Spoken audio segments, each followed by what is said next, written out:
The one episode that really got me emotional was I was doing the dark side of DARPA. I found the connection between DARPA and Agent Orange. My father-in-law suffers from everything, every illness that you can have from Agent Orange. Was he a Vietnam vet? It took Jerry 30 years to get his benefits, and it just made me furious. I attacked everybody, whether it was DuPont or the government or CIA or the military. I'm not going to stop. On the Y-Files, you walk a line between exploring wild conspiracies and keeping the audience grounded in facts. Have you ever stumbled on a piece of information that made you stop and think, this is bigger than I want to touch? This sounds like our breakfast conversation. And if so, what made you decide to hold back? The one episode that really got me emotional was I was doing the dark side of DARPA. And I went into that. Everyone knows DARPA and their projects and their science going back to whatever, 40s, 50s, 60s. But as I was going through the research, I found the connection between DARPA and Agent Orange and Agent Purple and all of that, all the Vietnam chemicals. And I got very emotional about that because my father-in-law suffers from everything, every illness that you can have from Agent Orange. Was he a Vietnam vet? He was Air Force. Damn. Yeah, TUI base. It was a very frustrating episode because it's close to me and my family. And it took Jerry 30 years to get his benefits. And it just made me furious. Because my family's stocked with military and law enforcement. And I think in that episode I said something like, when your country needs you, you answer the call. But when you need your country, take a number. And it took 30 years. And it wasn't that much money. And that was an episode that was very emotional, and I attacked very aggressively. You know, whether it was DuPont or the government or CIA or the military, I attacked everybody because I was just like Yosemite Sam because I was so angry. And when I finished that episode, I was thinking, this isn't that super fun. You know, there's not a lot of fish. There's not a lot of, my show is supposed to be fun. Mm-hmm.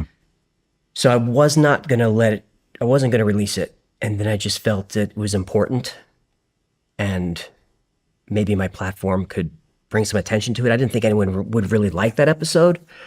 And there was just an outpouring of response from vets saying thank you.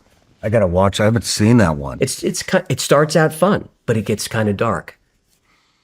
Did your dad get all of his benefits? This is my father-in-law. Your father-in-law? I don't know if he got all of them. It wasn't a lot of money. There's not enough money for all the stuff that these guys, more soldiers were injured by the chemicals than were injured in combat. The Vietnam frustrates me, the whole subject. Me too.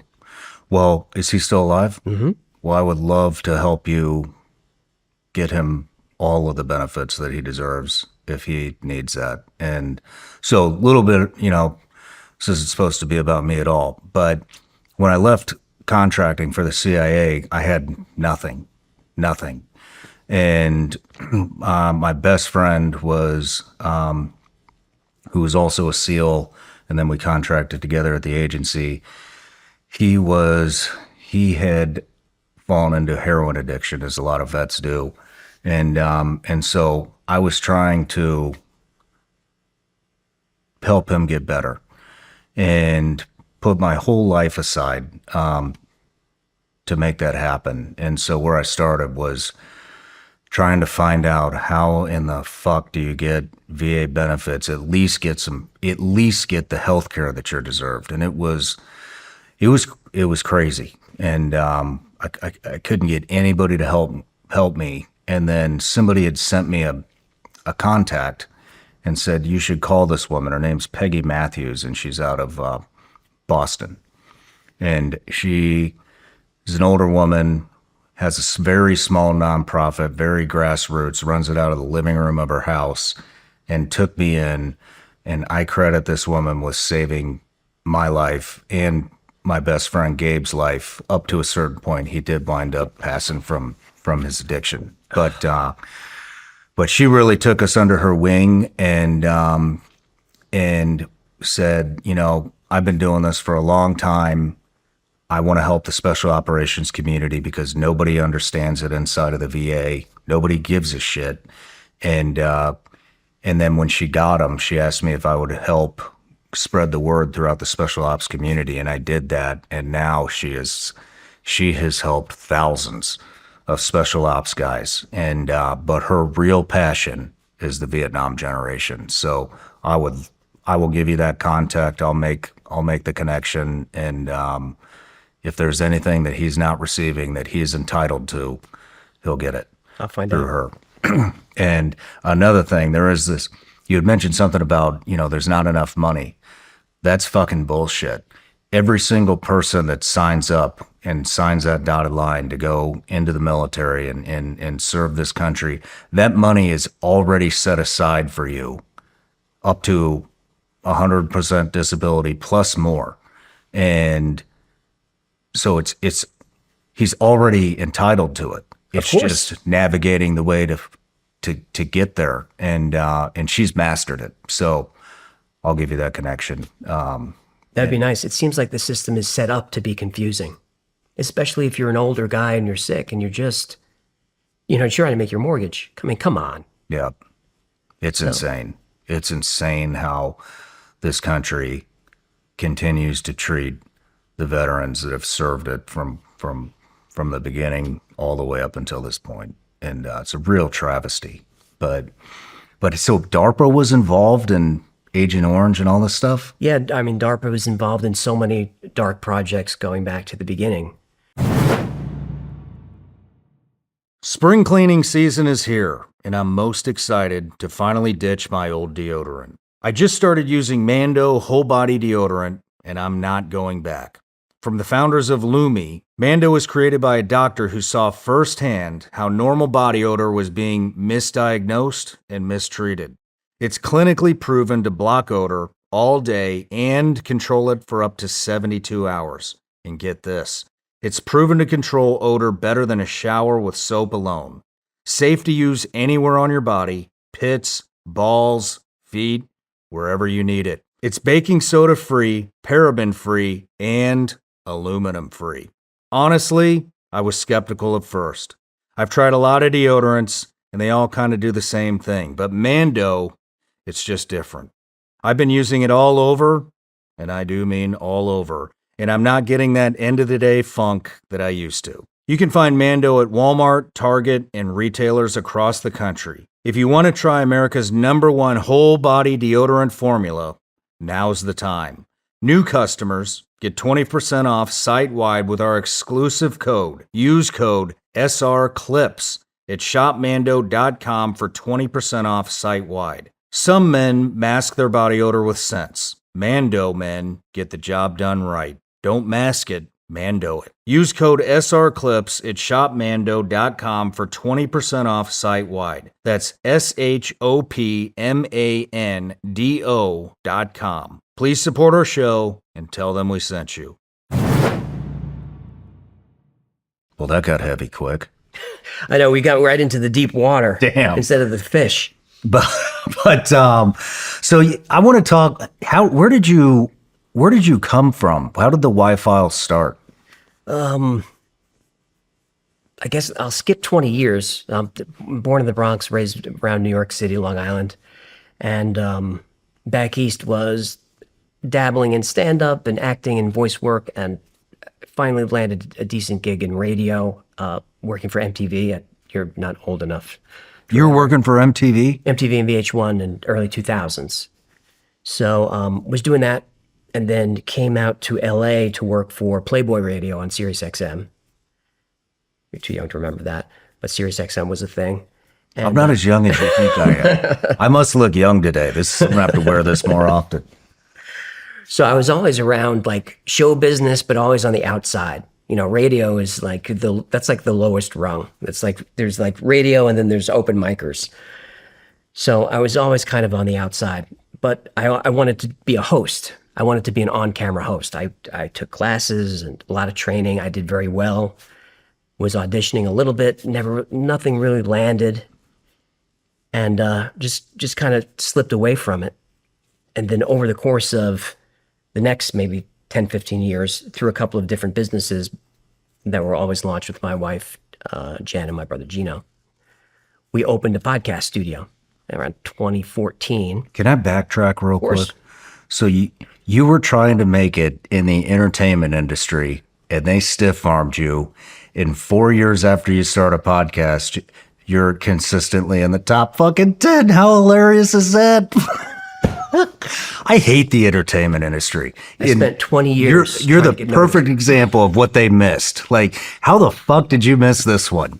Top 10 podcast in 4 years, totally missed it. I love it. I love these stories. I won't say the network, but it was really glorious to turn down an offer last week from a network. It's like, I was here the whole time. So now the answer is no. Still the same guy. I am. Still talking about the same stuff. My host reel from 25 years ago is really me talking about Area 51 and aliens and conspiracies. It's like, that's what is fun to me. So we had a podcast studio. It fell apart. We tried it again in 2019. And we were a studio hosting shows. And we hosted a lot of big shows from a lot of comedians from the Comedy Store would operate out of our studio. And we weren't making any money. Couldn't make any money in podcasting. And then COVID hit.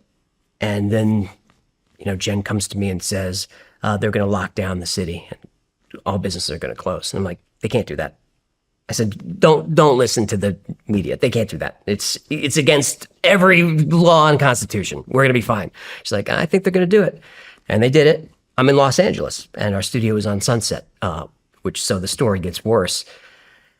And so they locked us down, and me being me, saying, I'm not wearing a mask, and I'm not shutting down. We're staying open, and I was very vocal about it. Let them come and shut us down. Just roll camera on it. But it didn't matter because the talent wouldn't come in, and nobody would come in. And everyone was afraid, and with the masks and everything. So now money's just falling. We're just going down the drain. Living off of savings, not making anything, not really sure what to do. And then divine providence, I guess, was Black Lives Matter hit LA. And I don't know, when I talk to people about what Los Angeles was like during that time, they're often surprised when I say that, I'm not used to seeing police SUVs upside down on fire, but we saw that all the time. No, it was that all bad. the time. It all the time. And like, I'm surprised that nobody really knows that, but that information didn't get out. So at this time, the city's on fire. Our whole studio is surrounded by tents that we can't do anything about. And there was one night where they set fire to the building next door to us, which was a juice bar. And I don't know how much money's in a juice bar, but we just happened to be in a building that was just like a concrete block. We were in it was like a fortress. But when they were attacking the buildings on the block, I was there in the studio, asleep on the couch in the middle of the room, with guns on the table, with my wife there. And outside it sounds like The Walking Dead. You just hear howling and screaming and sirens. And then after it calms down a little bit, maybe it's 3, 4 in the morning, we're on our way home, going down Sunset, make the left onto Highland. And for those people who know LA, Hollywood and Highland is a very busy intersection, and there's a lot of stores and stuff there. And it's just like zombies are out, and they're knocking in windows and looting everywhere. And we're just trying to get back home. And we're on Hollywood and Highland, and suddenly a crowd turns to us with baseball bats and just starts coming. And I throw it in reverse, and I'm flying backwards down Hollywood Boulevard in the middle of the night with all this stuff going on. And Jen's like, "You're going to hit somebody." I said, "Look, if they're in the street, they're meat. I'm not going to stop. They're going to yank us out of the car." We finally got home, and we said, "That's it. We're done.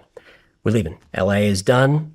We started packing immediately and left and headed to Scottsdale, Arizona. And that was I guess still 2020. No job, still living off savings. And so they were just destroying everything in anyone. Everything and anyone. with no rhyme or reason. Nope. They just see a car coming towards them. They're like, yeah, that one. Because Let's get them. we were stopped at the light. It's like, why am I stopped at the light? So then lights didn't matter. You know, I got to get my wife out of here. So it was a frustrating and scary time, but it was a good time to get out of LA. And I loved Los Angeles. I got there in 2005. I felt like I was on vacation every day. I loved that city. It was amazing. And it's not anymore. And I hope it comes back. I think it has a chance to. Man. But in trying to figure out what to do, I had been watching all these like comedians do podcasts. And I didn't think YouTube was anything. I thought YouTube was for you put your videos or your cats on there. You know, I'm like an old guy. I'm watching cable. And Jen's like, no, a lot of people watch YouTube. I'm like, really? She said, you know, our shows here have 14 million subscribers. I'm like, what? What? I'm like, oh. I said, well, I've been a writer, a host, a producer, an editor professionally for networks on and off all my life. I can do YouTube. That's like a layup. And it is the hardest thing I ever did. It was so hard. And I think you could relate to this. It was so hard that if I knew how hard it was, I probably wouldn't have had the stamina to stick with it because nobody was watching. Of just video after video, pouring my heart into it. Nobody was watching. But I just felt like I like doing this. And even though nobody was watching, there still were 500 people watching. And my Patreon had 12 people who are still members. And 2 of them are employees now. Hi, Victoria. She's she was a Patreon member who was just a rock star. It's like we need to hire this one. And Jen, my executive producer. So it was just do you want me to get into the channel? What now? I want to hear the struggles. The struggles. I want to see how much we can relate on this. When I first started, so I did a lot of research on how to do the channel right. You know, how to make a living at this.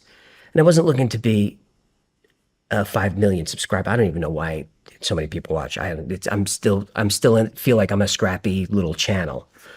And so it's very confusing to me. You still feel like you're a scrappy little channel? I do. No matter where you're watching the Shawn Ryan Show from, if you get anything out of this at all, anything, please like, comment, and subscribe. And most importantly, share this everywhere you possibly can. And if you're feeling extra generous, head to Apple Podcasts and Spotify and leave us a review.